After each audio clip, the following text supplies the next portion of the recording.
There are different forms of blowing the whistle. You can take something to your supervisor and say, this is something that concerns me that I've come Right. across in my work, or you can take it to the press. And Right. we're not going to complain about that, but I assume that you would prefer the former over the latter. Are you sort of building in channels for people to bring complaints in a more internal, sort of more organizational way? And it's interesting that you mention that, because one of the efforts that my office has undertaken and really taken it seriously is raising awareness not only among staff and service contractors to feel free to come forward without fear of reprisal, but also among management to encourage them to have that open door policy, to encourage that speak up and speak out culture, and to make sure they understand that it's actually good news to get bad news early. Right? You don't want to end up finding out that someone is engaged in bribery over the course of a year or 2 years or 3 years, when you could have stopped it in the first weeks when somebody felt comfortable coming forward. So a lot of what my effort has been focused on, my personal effort, I do have a staff, but my personal effort has been focusing on ethical leadership training and really raising awareness at the levels, not only the senior-most levels within the organization, but middle management, because they oversee day-to-day operations, and they're the ones who can actually deliver that message with more impact to the staff and the service contractors who are working for UNDP. Right. I wonder if you have sort of a list of mistakes that organizations, leaders make, perhaps inadvertently, in setting the wrong tone around this issue. Sure. Are there, sort of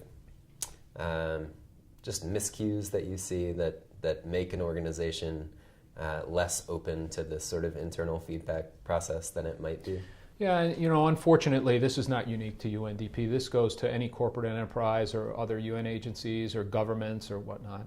There are certain privileges of rank, and that causes jealousy, and that causes people to say this person is abusing their authority because they're using a corporate car for their personal use, or they're using a driver to ferry their spouse around or something like that. So, those sorts of situations, when they're uncovered, they're dealt with swiftly and appropriately. But I think there is a danger that people see that, and it's a slippery slope. There's a broken windows theory I don't know if you're familiar with, and that's, quite frankly, if you see one broken window in a building, if you don't fix it quickly, then pretty soon in next week you're going to see 10 broken windows in the building. So I think that there is opportunity for management to really make sure that they're not holding themselves to a different standard than the rest of the staff and the contractors.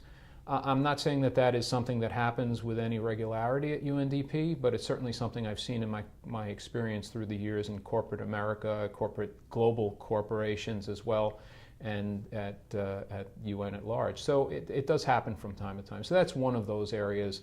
The other thing is if people don't have that open door, really. If they say, don't bother me with that at this time, or I'm too busy to worry about it. Instead of giving people the time and the attention that they need, certainly if you're dealing with people at the lowest levels of a clerical staff at some country office someplace, they want to feel that their opinion matters, and it should. So I think that there are opportunities at times where the leaders have to think twice before they simply shut somebody out.